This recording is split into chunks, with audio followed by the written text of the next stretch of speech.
I haven't seen you in forever. How long has it been since I last saw you? Maybe 5 years, 6 years. Wow. And are you still in Maryland or DC? I am in DC. Wow. I'm in Northwest. Are you from you? So I think your daughter was in Silver Spring. Yep, she lived in Silver Springs for a while. Okay, so I'm on Georgia Avenue, maybe a mile from the Silver Spring border. Excellent. Let's Into start. Go ahead. into DC by the old Walter Reed. That's where I live now. Okay, so let's start this right. We'll finish our chat in a minute, but please tell us your name and anything about you that will help us get to know you a little better. Okay, my name is Eddy Harrrel Jr.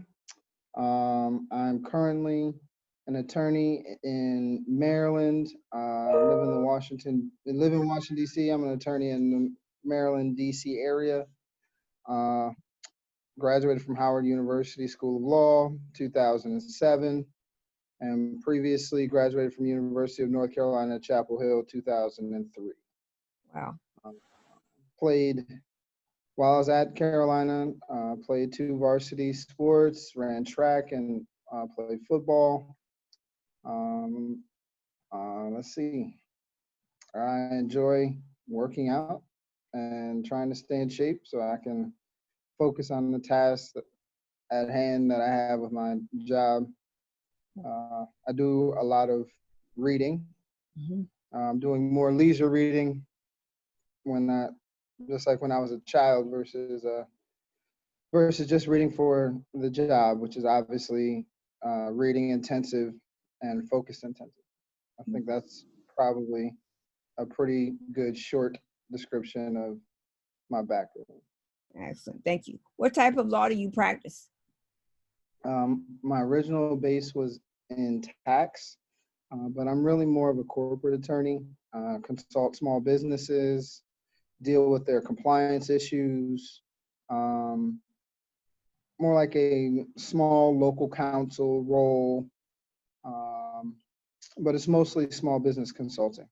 So do you work for yourself or do you work for someone? I have my own practice, so I work for myself. I also do a lot of consulting in the area with different agencies. So I have multiple means of revenue in terms of that, and multiple different work environments that I have to be in, both where I'm managing myself and where I'm participating with others and being managed as part of a group. Excellent. Is Washington, Maryland your home? Were you born there? Did you grow up there? I'm originally from Lorain, Ohio, which is about 30 miles west of Cleveland. I've been here since 2004. I have some extended family here, but I would consider myself originally from Ohio. Excellent. And can you give us a kind of a comparison to what Ohio is like compared to Washington, D.C.? I mean, like, what was it like growing up in Ohio? You know, what was the diversity? What was the opportunities? How'd your family do? You know what I mean? Like that. And then as a law firm owner, comparatively, your interactions in those communities, if that makes sense to you. Okay. So in Ohio by comparison to DC is probably, I would say Ohio is more middle America standard. My area of Ohio, not as urban, leans a little more rural light, a lot of farms, but I guess now it's probably more a little more commercial. So you have the standard commercial restaurants and small development, but it was a very diverse upbringing because ultimately Lorain, Ohio is a factory town that was anchored by U.S. Steel, the Ford and GM plants, and you at that point in time you had those who were generally factory workers. So you would have a large pool of everyone. I would say it was dominantly Caucasian, uh, but let's say the three main groups were Caucasian, African American, and Latino. We've had an influx of um, we've had an influx over time of both uh, Indian as well as some Ethiopian move into Lorraine, but I would say that was later. Mhm.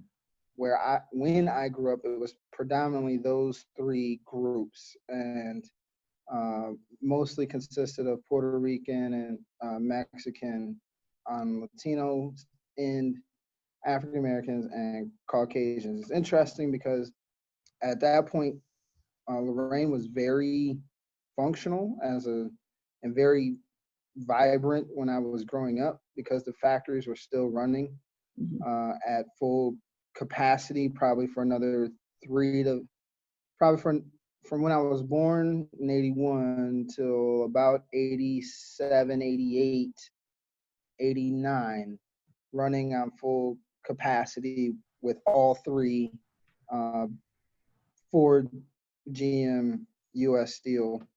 So it was pretty vibrant. Three high schools. The areas, everyone had essentially their own area of town. It borders the lake, so you had the east side, a west side, and a south side. Um, the groups lived on one most. Everyone lived everywhere, but you had a dominant influence of Caucasian on the east side of Cleveland. I mean, no, on the east side of Lorraine. Excuse me. Uh, a large African American contingent on the west side, and then a large contingent of Latino on the south side. By comparison to DC, which is um, significantly more African American, Really? even though it's being described as gentrifying or losing some of the chocolate in Chocolate City, I still think that there's a heavy influence of the African American population in DC. That's something that is not something that is I've not experienced at every level anywhere else that I've lived, including North Carolina, anywhere in Ohio. DC is still African American dominant. For example, if you were walking down a professional row and you were looking at any door, any of those names on the door could be African American, whether it's doctors, lawyers, accountants, most of the professional careers that you see here. Any one of those doors you knock on or numbers you call could be an African American on the other end of that line. If you were in Lorraine at that time, if you had a random 10 doctors, 10 accountants, 10 lawyers, you're going to get one, maybe two African Americans in that space, one or two Latinos in that space. But it was probably 80 to 90% Caucasian in the professional space. You had a lot of, I think both, I think both had a lot of Black educators, Mhm. but you still had more. Here you have more. Here in DC, you have more. I would say that the ratio here in DC is 70-30 African American. And the Uh, 30 is everyone else. Correct, and especially in terms of the educators at the public school level.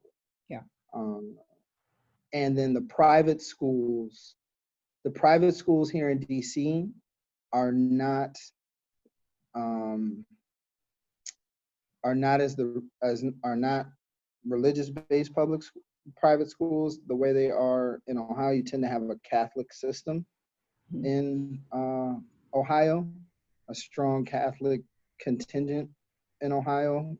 So you would have the Catholic school system, which probably mirrors what the private school system here. You do have religious schools and Catholic schools here, but you still have some of the exclusive private schools in DC, which then you would see a ratio or rate of student and teacher that would be more reflective of what I grew up with, where you would see 80, 90% Caucasian in those areas. Let me ask you this. Is it expensive to live in DC? It is expensive to live in DC. This is what I would say about it.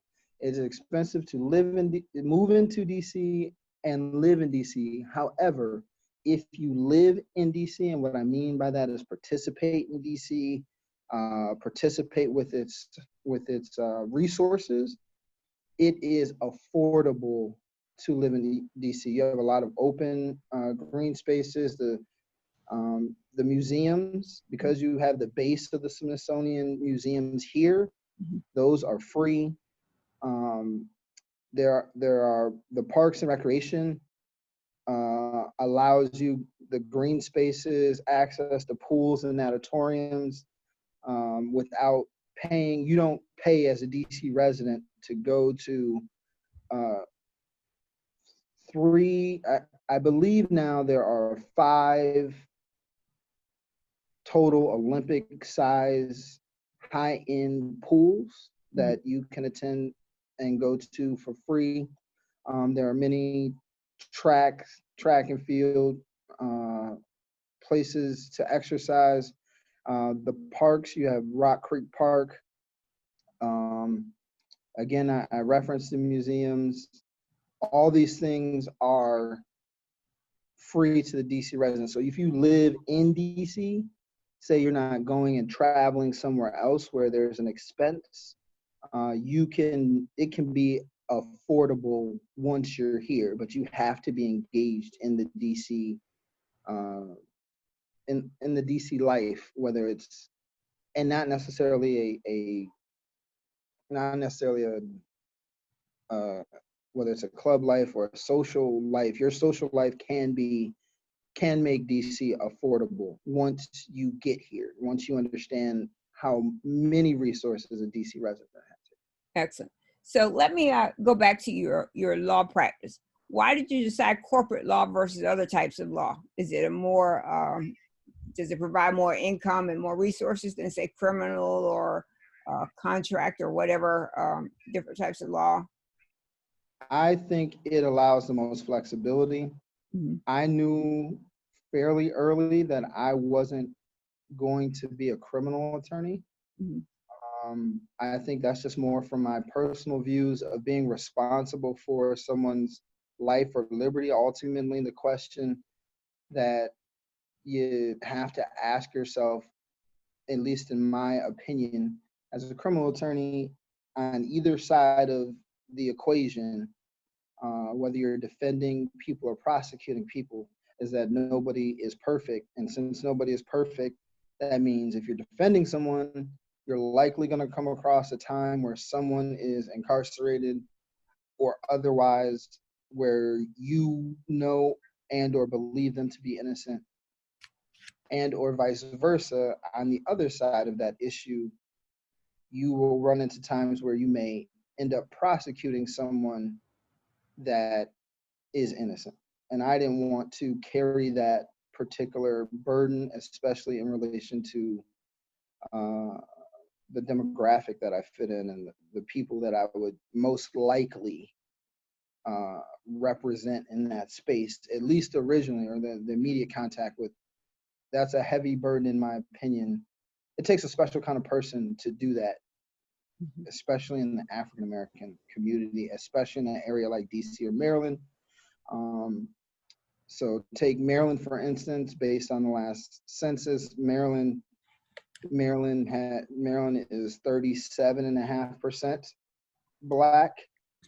Before that, it was 39%. So you still have a large population of African American in Maryland, which is a much bigger jurisdiction and state than DC.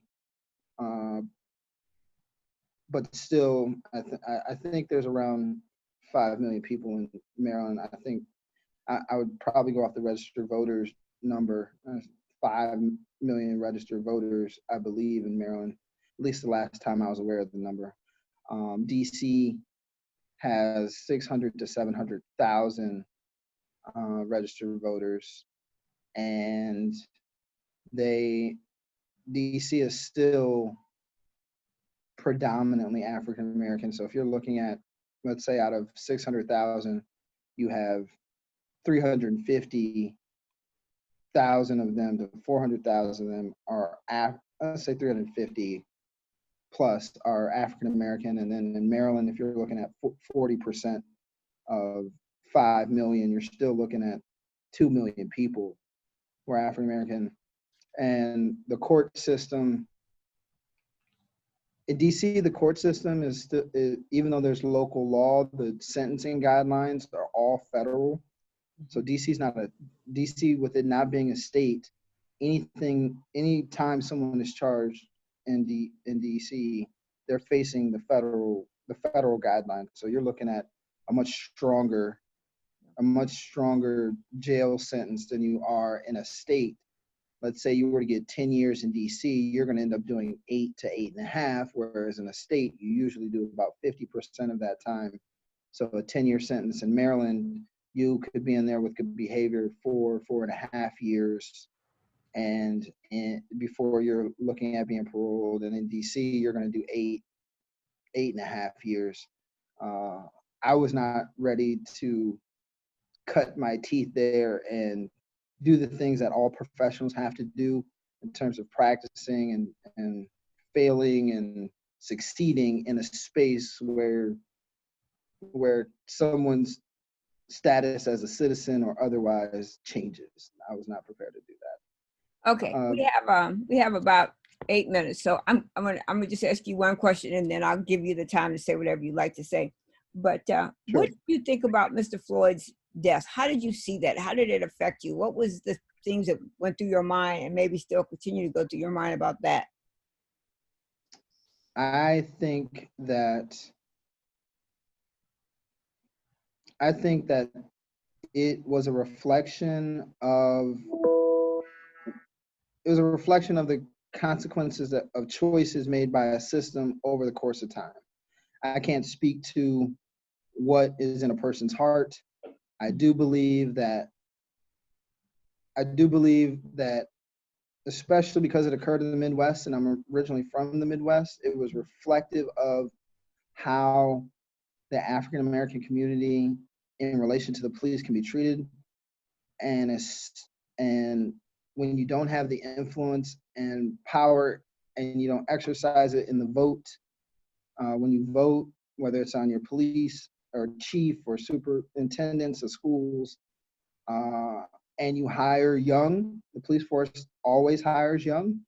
So when you don't have fully developed adults where their brains have formed and functioned, you get 4 officers out where none of the other officers check one individual.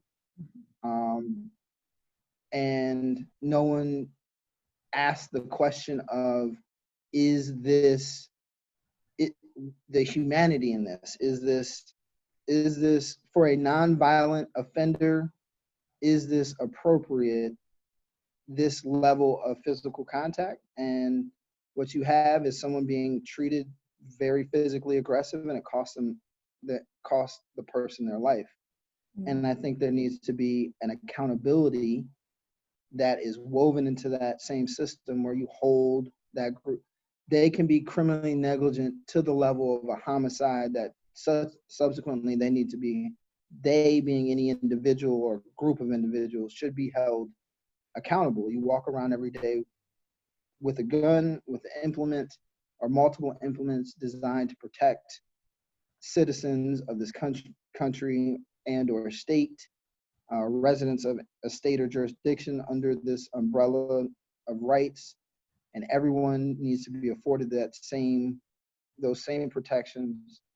So when you have that responsibility and you drop the baton or drop the ball, with that responsibility, there has to be accountability, not just with the individual, but all the way up through the system, looking at their training, looking at their reoccurring training, looking at the hiring practices. What are the psych evaluations telling you about the person? What you don't want usually is the 18, 21-year-old, whether it's a bully or someone who was bullied, who now they can walk around with a gun and necessarily have power. You want someone who can be balanced in a situation, understanding the level of which the level of power that's conferred on them, and engage the public. So that's probably how I would feel if being pressed to articulate it from a professional standpoint and non-personal standpoint. That is how I see it. And then applying it to color, I mean, it's not something that I'm surprised by growing up in the Midwest. It was well known when I grew up in Lorraine. It was well known that if you were doing something or around something illegal, the police could pick you up and drive you along the lake, and you might have a long ride along the lake. Now, generally, especially because the community was so close knit, in general, because everyone worked together in the factories and was in the school system together, you know, you might take that long ride around the lake, and then they would drop you back off at the point you were, and you'd have a chance to go in the house. I don't remember a lot of deaths where in Lorraine where I was, but police aggression was there. And I want to say it was a different time than now, especially because the ability to film someone is so readily apparent. But there's definitely a heavy hand on people of color across the board, because again, the professionals, when you're looking at the police, when you're looking at judges and attorneys, they were predominantly Caucasian. And all the other groups showing up are not. So leveling those penalties came down heavier on people of color. That was well known as well. Yeah. So you have 2 minutes. Anything you want to say? Right. And 2 minutes is really 2 minutes, because I have another one at 9 o'clock. No problem. DC, I would say DC is probably the most brown leaning diverse place that I've been. I don't know that there's another place like it. I don't know that I will leave this area in terms of having a base here because of it. My level of comfort is higher here. When I go outside, when I see MPD, I'm aware everywhere I am, but I don't have an immediate feeling that the DC police are going to target me. Yeah. And I'm happy about that for where I live. Yeah. I hope that the current reflection I see in DC can spread, and the conversations can be had that allow everyone to access. Ultimately, I think all of this is about access to information, resources, etc. I hope we all invest in each other's access to resources, because take my dad, for instance. My dad passed from cancer. I don't care what color the person is who discovers cures to cancer. Right. I want people accessing education and things at a very high level, and in a competitive spirit that allows growth of this space so we can service everyone. So I hope that occurs now, and that we're invested in it. And we've also, with, of course, the coronavirus, had the time to think about our actions leading up to now, because we've all been inside to a certain degree. So I hope it takes root with people my age as demographic, because we're now in our professional primes and coming into power in a lot of ways. And then the younger generation being able to sustain that with us as an example and them as an example, because they've grabbed it by the horns in their space. And we can wrestle with the things that the generations preceding us dealt with, and make everything better for everyone. So that's probably what I would say to close. Thank you very much, Eddie. As soon as this video is converted, I will send you a copy so you can upload and tell me whether I can upload it or not. Absolutely. And I will be in touch because I have some more questions. So maybe we can do this in July or August sometime again, because I really just want to talk about the law. You know, Eric Montgomery, Absolutely. Eric Montgomery talked with me last week, and I was just maybe this week. I don't remember when. This days are starting to run together, but it was phenomenal to learn what I learned about the law that I didn't know. And I work in a law school with some profound lawyers, phenomenal people, and there was still so much to learn. So I'd like to do this again at a later date, if that's okay with you. Absolutely. We can definitely schedule some time. As many as you want to do, I'm always happy to do them. I'm still that 20-year-old, still thankful for letting them crash in your house and feeding them some meals. So now that the 40-year-old version is anything I can share about my experiences, I have no problems sharing with you, and hopefully, even your son can use them now, because now he's a full-fledged grown up. From Absolutely. remember when he was a baby till now is amazing. So Yep. hopefully he gets to experience all the joys of life Yep. if I can be of service. Absolutely. I'm gonna start recording for 1 minute. Don't hang up. I'm gonna stop recording for 1 minute, and